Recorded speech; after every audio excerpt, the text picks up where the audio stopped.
KCN में आपका स्वागत है। मैं किंग हमीद। ಯಾರು ಕಲ್ಪಿಸಿದ್ದಾರೆ, ಯಾರು ಸಂಚು ರೂಪಿಸಿದ್ದಾರೆ ಅವ್ರನ್ನೆಲ್ಲ ಹೆಡೆಮುರಿ ಕಟ್ಟದೆ ಹೋದ್ರೆ ಮತ್ತೆ ಈ ರೀತಿಯಾದಂತ ಕೃತ್ಯಗಳು ನಡೀತಾ ಇದೆ. ಹಾಗಾಗಿ ಸರ್ಕಾರ ಆಗ್ಲಿ, ಕಮಿಷನರ್ ಪೊಲೀಸ್ ಆಗ್ಲಿ ಗಂಭೀರವಾಗಿ ಈ ಪ್ರಕರಣ ತಗೊಂಡು ಈ ಕೃತ್ಯ ಮಾಡಿದವರು, ಕೃತ್ಯದ ಹಿಂದೆ ಇರುವವರು, ಇದನ್ನ ಮೋಟಿವೇಟ್ ಮಾಡಿದವರು, ಸಂಚು ರೂಪಿಸಿದವರು ಎಲ್ಲರನ್ನೂ ಕೂಡ ಶೀಘ್ರವಾಗಿ ಬಂಧಿಸಬೇಕು ಅಂತ ಹೇಳಿ ನಿನ್ನೆನೆ ನಾವು 24 ಗಂಟೆ ಗಡುವನ್ನ ಕೊಟ್ಟಿದ್ದೇವೆ. 24 ಗಂಟೆ ಒಳಗೆ ಅವ್ರಿಗೆ ಬಂಧಿಸಿದ್ರೆ ನಮ್ಮ ಉಲಮಾ ಅಂದ್ರೆ ನಮ್ಮ ಧಾರ್ಮಿಕ ಗುರುಗಳಿವರು, ಧಾರ್ಮಿಕ ಗುರುಗಳ ಮೇಲೆ ಹೀಗಾಗ್ತದೆ ಅಂತ ಸಾಮಾನ್ಯನ ಸ್ಥಿತಿ ಏನು.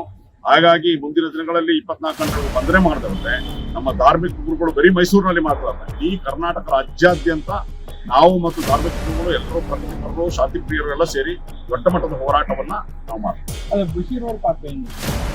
ಅಲ್ಲೇ ಇದು ಘಟನೆ ನಡೆದಿರುವಂತ ಇದರಲ್ಲಿ ಆ FIR ಅಲ್ಲಿ ಅವರು ದಾಖಲಿಸಿದ್ದಾರೆ. FIR ನ ಆಧಾರದಲ್ಲಿ ನಾನು ಹೇಳ್ತಾ ಇರುವಂತದ್ದು, ಈಗಾಗಲೇ ಏನೋ ಒಂದು ಈ ಫ್ಲೆಕ್ಸ್ ವಿಚಾರದಲ್ಲಿ ಇವರು ಮೌಲಾನ ಅವರು ಪ್ರಶ್ನೆ ಮಾಡಿದ್ದಾರೆ. ಯಾಕೆ ಅವರು ಪ್ರಶ್ನೆ ಮಾಡಿರೋದು ಕಾರ್ಪೊರೇಷನ್ ಅಂದ್ರೆ ಕಾರ್ಪೊರೇಷನ್ ಅವರು ಒಂದೇ ರೀತಿ ನೀತಿ ಮಾಡಬೇಕು. ಹಿಂದೆ SDPI ಒಂದು ಕಾರ್ಯಕ್ರಮ ರಾಷ್ಟ್ರೀಯ ಅಧ್ಯಕ್ಷರು ಬಂದಾಗ ಫ್ಲೆಕ್ಸ್ ಹಾಕಿದ್ದಕ್ಕೆ ಕಾರ್ಪೊರೇಷನ್ ಅವರು ಕಂಪ್ಲೀಟ್ ತೆಗೆದಿದ್ರು. ಆ ಸಂದರ್ಭದಲ್ಲಿ ಒಂದು ಪಕ್ಷಕ್ಕೆ ಈ ರೀತಿನ ಅಂತ ಕೇಳಿದಾಗ ಇಲ್ಲ ಎಲ್ರಿಗೂ ಮಾಡ್ತೀವಿ. ಈಗ ಫ್ಲೆಕ್ಸ್ ಹಾಕಿದಂತ ಸಂದರ್ಭದಲ್ಲಿ ಇವರು ಪ್ರಶ್ನೆ ಮಾಡಿದ್ರು, ಯಾಕೆ ಒಬ್ಬರಿಗೆ ಒಂದು ಕಾನೂನು, ಇನ್ನೊಬ್ಬರಿಗೆ ಒಂದು ಕಾನೂನು ಅಂತ ಇವರು ಪ್ರಶ್ನೆ ಮಾಡಿದ್ದು ಕಾರ್ಪೊರೇಷನ್ ಅವರು.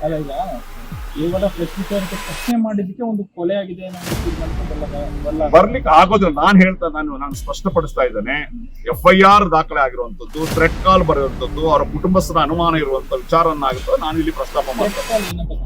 ಅವ್ರನ್ನ ನಾವು ಕೊಲೆ ಮಾಡ್ತೀವಿ ಅನ್ನೋಂಥದ್ದು, ನಿಮ್ಮನ್ನ ನೋಡ್ಕೊಳ್ತೀವಿ ಅನ್ನೋದು ಥ್ರೆಟ್ ಕಾಲ್ ಬರ್ತದೆ ಅಂತ ಹೇಳ್ಬಿಟ್ಟು ಅವ್ರ ಕುಟುಂಬ ಇದೇ ವಿಚಾರ ಬರ್ತಾ ಇದೆ ಅಂತ ಅವ್ರ ಕುಟುಂಬದ ಆಧಾರದಲ್ಲಿ ಕುಟುಂಬಸ್ಥರಿಗೂ FIR ದಾಖಲು ಮಾಡಿರೋದು. ಹಾಗಾಗಿ ವಿಚಾರಗಳೆಲ್ಲವೂ ಕೂಡ ತನಿಖೆಯಿಂದನೇ ಸಾಬೀತಾಗ್ತದೆ. ತನಿಖೆ ಮಾಡಿದ್ರೆ ಸಾಬೀತಾಗಲ್ಲ ಅಂತ ಒಂದು ಪೂರಕವಾದಂತ ಘಟನಾವಳಿಗಳು ವಿಚಾರ ಸುಮಾರು 2-3 ದಿವಸದಿಂದ ನಡೀತಾ ಇದೆ. ಏನಂದ್ರೆ ಕಟೌಟ್ ಬಗ್ಗೆ ಏನು ಅಲ್ತಾಫ್ ಬಗ್ಗೆ ಏನು ಮಿನಿಸ್ಟ್ರಿ ಇದು ಚೇರ್ಮನ್ ಮಾಡಿದಾರಲ್ಲ, ಆ ಟೈಮ್ ನಲ್ಲಿ ಎಲ್ಲ ಫುಲ್ ಬನ್ನಿ ಮಠದಿಂದ ಶಾಂತಿನಗರ್ ಗಂಟ ಕಟೌಟ್ ಹಾಕ್ಸಿದ್ರು. ಫಸ್ಟ್ ನಮ್ಮ ತಮ್ಮಂದು ಕಟೌಟ್ ಇತ್ತು ಅಲ್ಲಿ ಫಸ್ಟ್ 1 ತಿಂಗಳು ಮುಂಚೆ.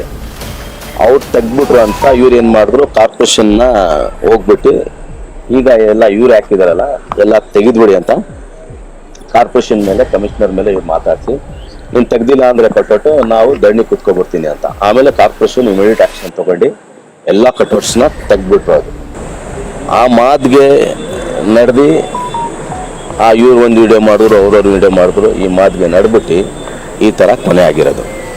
ಯಾರು ಏನು ಮಾಡಿದ್ದಾರೆ ಅವ್ರಿಗೆ ಶಿಕ್ಷೆ ಬೇಕು, ನಮಗೆ ನ್ಯಾಯ ಬೇಕು ಅಂತ ನಾವು ನ್ಯಾಯ ಕೇಳಿದ್ದೀನಿ. ನಮಗೆ ನ್ಯಾಯ ಸಿಗದೆ ಸಾಕು.